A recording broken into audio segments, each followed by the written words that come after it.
Awesome. Good looking room. I want to thank everyone for showing up in this particular room. I believe there are 8 of them going at the same time. So thanks for joining us today. As you can see, we've got a small contingent of the crypto community elite on stage. Kind of icebreaker there. I'll be introducing them one at a time as they address a very specific question about Web3 and the revolutionary aspects of convergence. I'm going to do a really brief introduction of myself because it's all about the people on stage right here. I am a journalist. My handle, Skid Row Crypto, which is not there, can be found on Twitter. And actually, if you check the first tweet under my pinned tweet, you'll see some information for Rare Tech, which offers a little idea of what they're doing with their company via airdrops. So anybody in the room that has a phone, I'll give you a little information in a minute. I myself, a year ago, was living in a tent, and I was listening on Clubhouse about NFTs and crypto, and I was recovering from cancer, and the ordeal pretty much had broke me financially, and a year later, I am sitting here as a journalist in crypto, nominated for Best Written Coverage of NFTs last year in New York, and I am a testament to what this community is all about. So our distinguished guests here, we're going to begin with Mariana Danilovic, who is a founder of Infiom, a global consensus blockchain economy for creation of DeFi, NFTs, DAOs, and metaverse ventures. Prior to Infiom, she was the managing director of BitAngels, the first crypto angel network formed in 2013 that invested in the launch of Ethereum, which is pretty cool. She is an advisor to Superworld and Crypto Art Agency, among other advisory roles. So let's have a quick round of applause for Mariana. And specifically for Mariana, if you would just comment very quickly on what the revolution in Web3 means to you, convergence, and how you might be sort of applying those ideas to what you're doing now currently. Thank you for that introduction. That was very kind, and good to see everyone today. Web3 is really about, I think, liquidity, the liquidity of tokens and the liquidity of NFTs that are allowing these new go-to-market strategies so that communities get formed, and that those communities like yourself, describing what happened within a year, can participate in this market, bring your, talent to bear, your creativity to bear, and become who you're supposed to become because you're being compensated along the way with the liquidity of the economy. You can invest in the economy, you're part of that economy, you're fundamental to that economy. We had all of these other things for many years. We had AI, we had AR, VR, we had blockchain, but we never really had the liquidity to create these economies, and they're going to be driving Web3. That's fantastic. Thanks for that answer. We're going to continue moving along, and just as a precursor to what will happen after this first round, I want to get the community involved. So I don't want you sitting there listening to us talk to each other. As we open this up to the community, if you raise your hand, this only goes so far, but we'll ask for a little feedback and some comments and actually questions coming much earlier into this than normally happens. This talking heads approach is a little boring for me. So let's move on to who I have next, being Mickey Mayer, SVP of Platform and Blockchain Partnerships at Dapper Labs, responsible for all partnerships involving the Flow blockchain or Dapper wallet, aiming to expand the company's open ecosystem partnerships in content, entertainment, gaming, music, fashion, talent/influencer payments, and more. Can you comment, sir, on what the revolution in Web3 means to you in this convergence and what you're doing with Dapper Labs? Yeah, so what it means to me very succinctly is community ownership, giving ownership back to communities, and then connecting creators more directly with their community or fans. And everything that we do at Dapper Labs, our the studio with our sports collectible projects, our Layer 1 Flow blockchain, which has about 6,000 developers building on top of it currently. It's all about how do we even go beyond asset ownership, crypto, NFT ownership. How do we give ownership back of the actual experience back to the community, taking the experience where they want it to go, owning their assets, but then using their assets in ways that they would prefer to use, not being dictated by a central authority. So that's what we believe in, and that's what we're building. Awesome. When we opened this up, there was a little chat between us before we started. We were kind of talking about the ethos of the blockchain, right? And it seems in the crypto community that the bigger the company gets, the less trust the community seems to have. It seems like more of a, maybe even a predatory situation, or just companies trying to cash in on this thing. So we're going to have some conversation perhaps around that, and whether or not, you know, what we're seeing, the evolution of this industry, if we're getting further and further away from this kind of sovereignty and some of the values that we have, or if we feel that, you know, the big companies are kind of taking over and we're just going to have another Web 2 and Web 3. Because the revolution really is about, as mentioned before by two other speakers, it's about the people, it's about the little guy, it's about the autonomy, it's about having license of your own activities and actions here, and it's about owning our data. So we're going to keep this going. We're now introducing Garrett Minks, who, after writing his first book on distributed technologies, he realized no viable publishing platform using next wave distributed technologies existed, where content could be sold and resold via immutable ledger tokens. So instead of using Kindle Direct Publishing or giving the majority of proceeds to a predatory intermediary, Rare was born. So tell us a little bit about Rare and this revolution, Web3 convergence, and what all this means to you, sir. Absolutely. So we are actually minting the NFT for the conference that will then unlock cool encrypted content like this. And I think the revolution to me means actually really using the blockchain and using crypto. So our thing requires you to sign with MetaMask, prove that you really do own the NFT, and then it unlocks a thing. And I think that actually accomplishes like a deeper thing, that you really do have to have a seed phrase, and you do have to actually like have crypto to be able to experience content. There's a lot of plays out there that are basically a Web 2 veneer on top of Web 3, and I think by sort of encouraging people to use actual crypto and actually use the blockchain rather than use a facsimile of the blockchain is really important. So that's what we do, sort of a native Web 3 way of accessing content, where you really do have to have a private key, you really do have to sort of have sovereignty over your own crypto wallet to be able to access content. Yeah, now we're starting to see what happens when a mass population wants things easier, cheaper. Maybe they don't want to learn something that is daunting or complicated, and what do? We say, hey, can you fix this for us? And what does fixing it mean? It typically means removing the steps that give you your sovereignty and essentially providing a click-through situation for you, and ultimately you're going to give up something for that. And I think that's something the community is going to have to come to grips with. And it's something that even with onboarding, you know, all of us in the room who have ever tried to onboard anybody or talk anybody into sort of exploring this industry or currency or NFTs, you know, you always have that pushback. And unless someone really, really wants to be doing this, there's no way you can drag somebody kicking and screaming into this thing. We all know this. So something to think about as we're talking about making things easier, perhaps.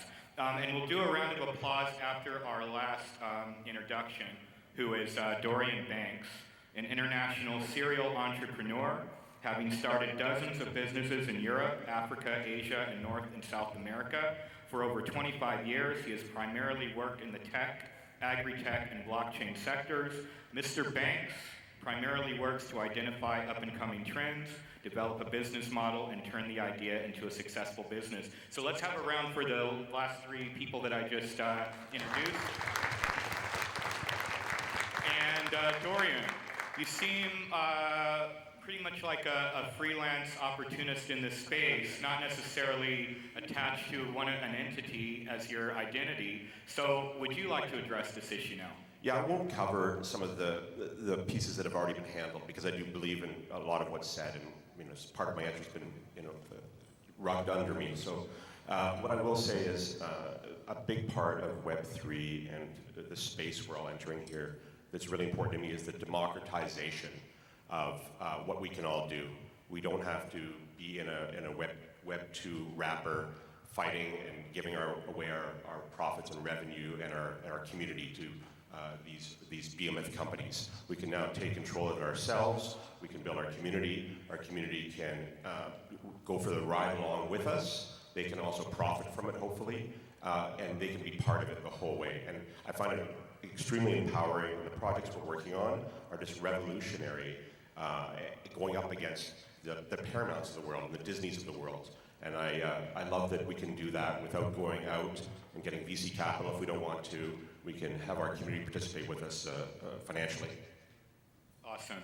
So again, if you have a question, a comment, or a remark, kindly raise your hand, get my attention. This can stretch only so far, but you can kind of make your way even here. And let's get the community involved in this. Let's make it an open discussion. And I'm going to start with a note that I sent to the panelists.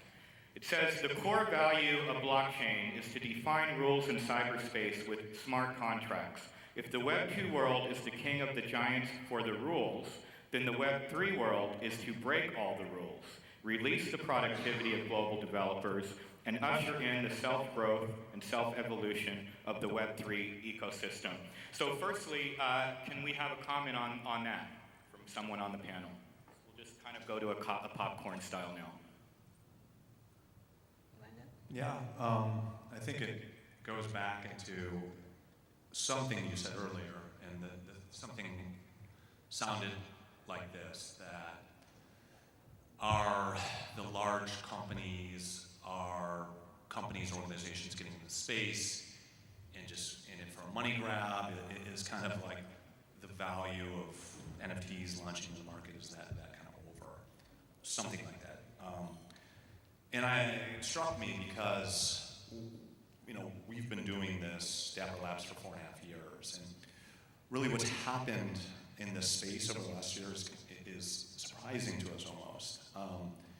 If you look back in 2017 when we actually, our CTO wrote the ERC 721 standard, and we actually invented the NFT with CryptoKitties. And with CryptoKitties, it was a game. It wasn't just an asset. It wasn't a speculative asset. We wanted to build a game, and that's what we believe in. And I think what it's become a lot of this year is speculation. And it doesn't have to be that way, and I'll tap into a word, utility, which is overused. But, if you're worried about companies launching things in the space that are just money grabs or rug pulls or whatever you may call them, look at what you're actually engaging in. Look what you're actually getting. Are you getting the IP? Can you do whatever you want with the IP? Is it open? Can I build on top of the smart contracts? Because if you buy something that is truly Web3 and you can truly do whatever you want with it, you don't have to rely on that central organization that brought it to life. You can build whatever you want. You can make money from that thing however you want, beyond just the speculation on the value of that asset. And frankly, if you bring use to it, it's going to increase in value. Awesome. You want to comment, Marianne? What's really interesting for me, having been in the venture capital and kind of acceleration business my whole life, is the way that VCs and funds of funds, the funds that fund the VCs and the rest of the fund managers are looking at tokens right now and NFTs. And they actually would prefer to invest, like a fund of funds I talked to, one of the top ones in the US, would invest in the management teams that are investing in tokenized ventures, right? This is the first conversation I had about 2 months ago, which was the first sign of this, right? Which was completely different than a year ago, right? Which everything was equity-based, A16Z or Pantera. If you don't have that, you're nobody kind of a thing, right? And so they're looking at tokenized ventures, and they're looking at these NFT drops that become ventures with utility, as Rob's describing, because they can see an uptake, in the venture. They see immediate results. They see value creation. They don't have to wait like we used to have to wait 10 to 14 years to, after you write your seed check to see something as a return on your investment. You can see it immediately. In their traditional business, they have 3 outcomes: going public, being acquired, or losing the company, or kind of going to zero, right? Here, they know immediately where the value is, and they can get in and out in a more liquid way. So once the money starts coming in, being anarchistic is going to be completely approved by the world. So that's really what's going on here. We're going mainstream with anarchy, basically. Awesome. Any of the, would you like to comment? Yes. And before you do, let's get this airdrop thing done. Because Rare Tech does encrypted streaming using NFTs as the authorization layer through MetaMask. It is airdropping NFTs this week that will unlock content from this conference so people can see how it looks. So if anybody has a phone and would care to visit nftla.rair, being Rare Tech the company, RAIR, .market. nftla.rare.market. You'll be able to essentially see how this works. And you can explain that for a second and then answer the question as well. Yes, absolutely. Well, I just also wanted to thank Dapper Labs for making the 721 standard, right? It's this open source standard that allows us to do everything that we do, right? That's the best part about, I think, the blockchain space, is that by nature, everything has to be public. No matter what you do, you can look it up on a block explorer, and you can see everybody else's innovations, and you can innovate on top of their innovations because it's open. Of course, the infrastructure that runs the videos is sort of a more private type infrastructure. But the authentication layer, the authentication mechanism is totally public, totally extensible. And that's what's awesome, and that's what I think allows the space to move so fast and innovate so quickly, is that no matter who you are in the world, you can look on the Block Explorer and see all the code, and it's right there for everyone to benefit from. Awesome. Did you want to chime in, Mr. Banks? No, I think that you were going to go for some questions, were you? Yeah, we definitely were. Are there any questions? And while we're kind of checking in on that, yes, come on up, please, if you don't mind, maybe right here so you can get on the mic so people can hear you. I want to ask the community in general, when we think about like the revolution, we think about like what our values are, the one thing that I picked up, just a few months into crypto was the idea there was a lot of people in our community that are completely unknown to us. And what I mean by that, they might have an avatar and a username, and they've been in the business for years, maybe since 2012, a lot of them in 2017.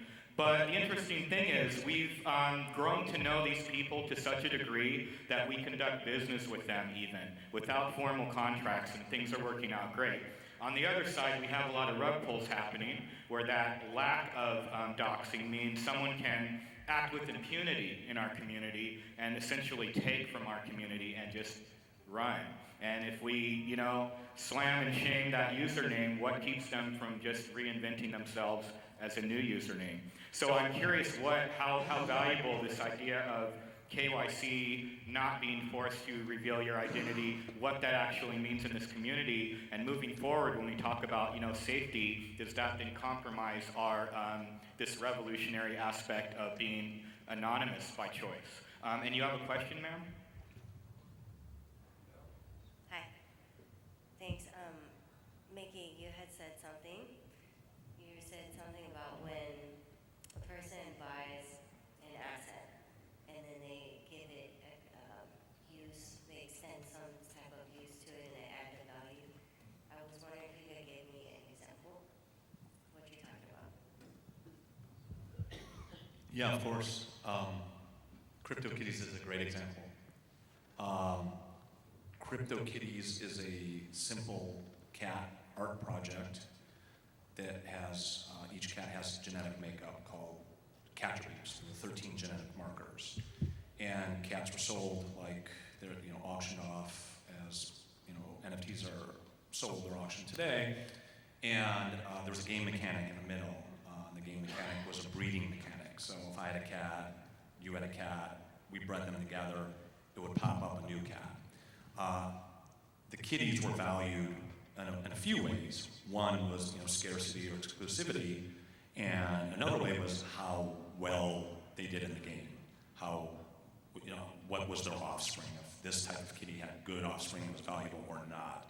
So that simple utility, the game mechanic, valued kitties in a way that wasn't just valued as like how exclusive or scarce it was. And beyond that, around CryptoKitties, without our permission or knowledge, popped up something called the Kittyverse. And the Kittyverse was just 50 third-party developers building their own experiences leveraging the kitties. And those experiences, depending on how popular or interesting they got, started to change the valuation within the CryptoKitties economy. So different cats that might not be valuable in the breeding game or might not be scarce, all of a sudden became more valuable because there was a game, a social experience, something else that valued a subset of the kitty economy in a different way. Does that help? Can I give an example? I think there's Yeah. way easier examples than that. I respect that. I was part of CryptoKitties back in the day, 2017. But a really easy one is Bored Ape Yacht Club. That they're using their apes. They're putting them on coffee brands. They're putting them on store brands, and they're benefiting from that actual NFT and building a brand around their actual ape. And I think that's a really clear, simple example. That's a great example. It is Yeah, very Lennox, you want to get up for a second? So this is Lennox Matsinda. He's the founder of Satoshi Index. He dropped NFTs right now that are cute little Satoshi, lookalikes, which we all love Satoshi, right? Don't we? Okay, and then if you buy this little NFT, there's only 999 of them. You get a lifetime license to do dollar cost averaging from your account through your exchange into top 10 cryptocurrencies by trading volume, and it does it for you, which is going to be a subscription-based service. And that, to me, is like a utility of the utility, right? Why do we have this NFT? It's kind of like, Uniswap type drop with the liquidity. This, I think, is even more focused on consumers. So it's creating a company after that NFT drop is the biggest utility you can provide. Like, build the business on top of it. And that's what they do. That's pretty awesome. So did you get Satoshi's permission by chance? Yeah, I need a commission, Lennox. So does anyone on the panel, and come on up, sir, want to kind of talk about this KYC aspect? A few of you are actually working in some capacity needing to address that with your users or your community. So I'd welcome this remark. I can take it. A really cool thing that's going to happen with MetaMask in a few weeks is up to $400 KYC-less Apple Pay. That's going to be really awesome. I actually think not having KYC is pretty important for a lot of things. Like, of course, we unlock content, right? And what happens if you unlock something like adult content? Like, do you really want that on your permanent record that you as an example? So KYC is great, but of course, you've seen like Yuga Labs get into a bunch of controversy about this new thing that you have to KYC into, and they have to know who you are in order to get the NFT. They're both fine, but I think straying too far from your crypto roots is a little tough if you have to because the blockchain is a permanent record and it can be tracked and searched for all time. Having some kind of anonymity or pseudo-anonymity, I think, should at least be an option for folks. So. Okay, so as we move on to Mariana, do we believe that safety is equally as important? And at what point do we feel like the community needs to feel safe in order for mass adoption to happen? And Mariana, if you can comment on that. Sure. So if you talk to a friend of mine, Christian Kamir, who's like a VC in the space and very, very smart guy who's been tracking this whole idea of identity and data ownership, he would tell you that KYC is just something that should not exist anymore because we should get to the point where we own our data, we manage our data, and there's a way of tracking that on the decentralized network. And so why bother with another layer of a centralized approval of your identity? So, so from that perspective, if you go down the decentralization, extrapolate into the infinity of decentralization, the KYC becomes sort of like, de facto solved, right? But The anonymity is very challenging as you onboard the Web2 people and enterprise people into the space, because they have a tough time dealing with liquidity. That some person somewhere owns this NFT, or some person somewhere owns these tokens. And so, you know, if you're trying to build a bridge and build a business that involves the existing world, you have to sort of work within, you know, their coordinate system. But if you think of decentralized coordinate system, it gets away from KYC completely. Thank you very much. Let's try to get these last two questions in. The time just flies. So go ahead, sir. Of course. First, I want to thank you for sharing all of your expertise. This is incredible. So actually, Garrett, you teed me up perfectly. I'm with an adult project. I was actually stepping up to ask about this because all of you have talked a lot about how NFTs, crypto, are empowering creators, and that's wonderful. However, we see a lot of large brands entering the space, and large money, venture capital, and even apes are now a brand unto themselves that is almost overpowering the entire space. Especially in a space like adult. There are a lot of small creators, people who are looking to empower themselves through this in small ways, not huge ways, and they're getting drowned out. Where do you see the spaces for these people going forward? And it doesn't have to be adult. It can be creators across the board who are smaller. But where do you see the spaces for these people going forward? Because are they going to get drowned out? And is this space just going to become more corporate and it's just something that's going to happen? Or is it going to stay decentralized? Yes, well, the curatorial challenge is definitely there, right? You look at something like Foundation, there's like 50-something thousand artists that are on their wait list, and they have like 50 people a week that get in and can get on the homepage, right? So there's already this sort of like velvet rope, like VIP club type thing.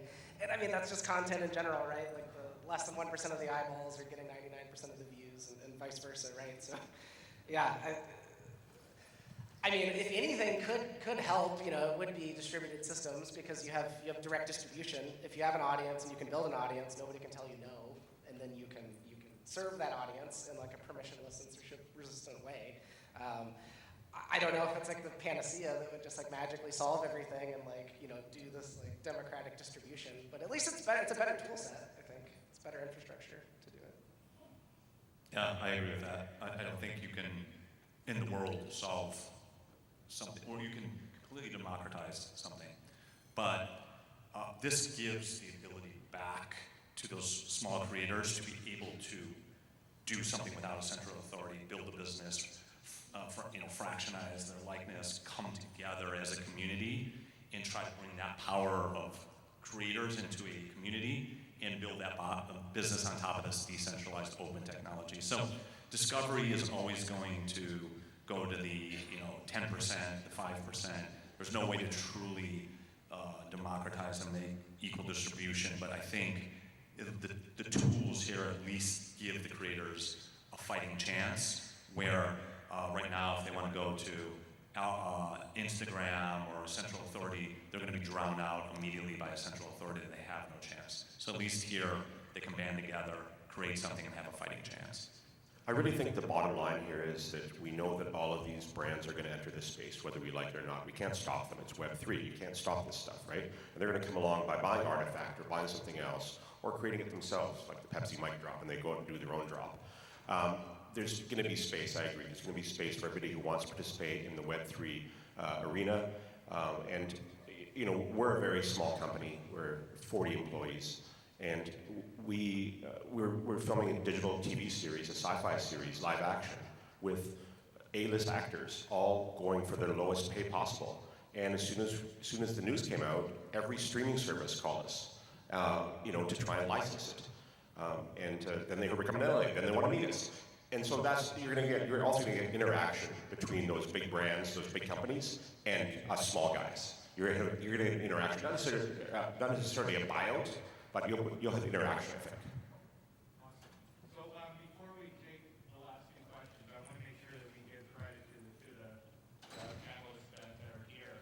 So I just want to get a quick round of applause and thank them, being Mariana Danilovich, Mickey Mayer, Dorian Banks, and Garrett Meigs.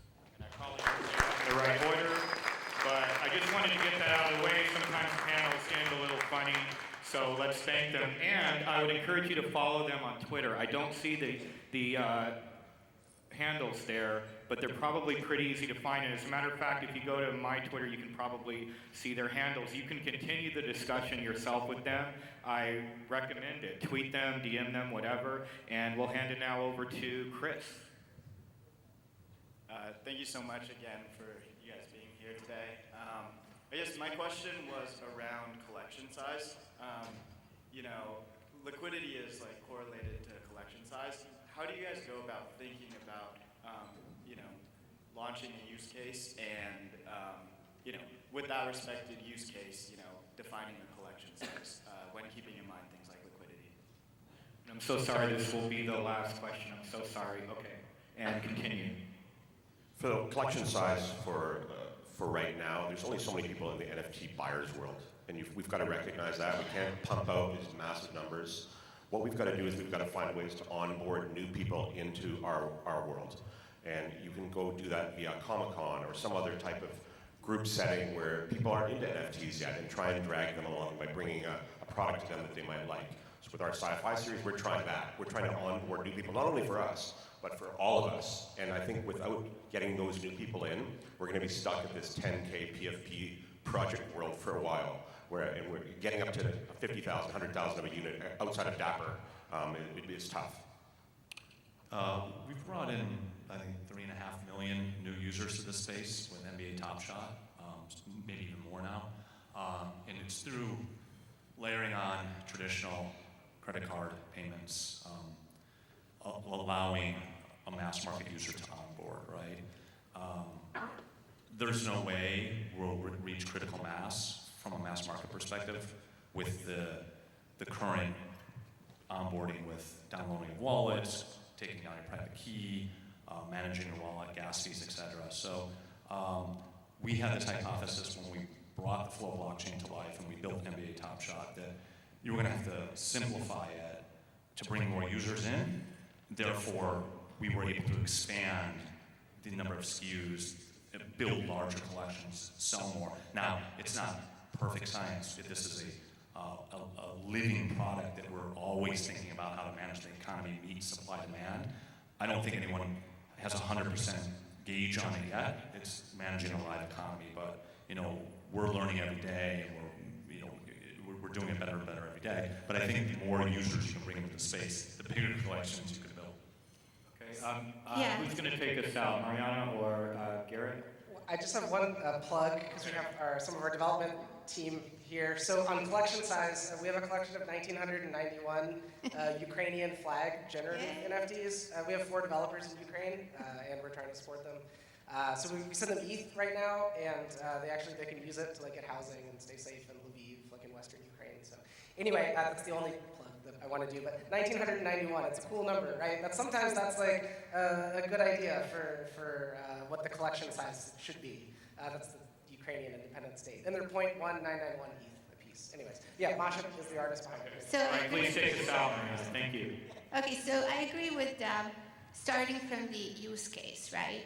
So for Satoshi Index, 999. Why did they do that? They raised some seed funding to launch their product was built out already, but to get some user testing and get some cases going. Do you need 10,000 people to launch your particular company? That's the question, right? And when crowdfunding first came about, it was, you could raise up to $1 million with Red CF, and you could raise up to 50 million, you guys remember this, with A+. And so people like Legion have raised $1 million on CF, and they're like, okay, we're raising 50 million with A+, but they raised $1 million. So they just kept an open page that kept raising another million and another million, depending on how much you need to fund your community and your business. And so you can do the same with NFTs. You can do these subsequent drops, which are continuing to build your use case. Thank you so much, panelists. Thank you everyone for being here today. This is what community is about, so I appreciate people stepping up, asking questions, and continue this conversation with yourselves and carry it forward in the community. And let's all have a great conference. Thank you. And thank you to our moderator.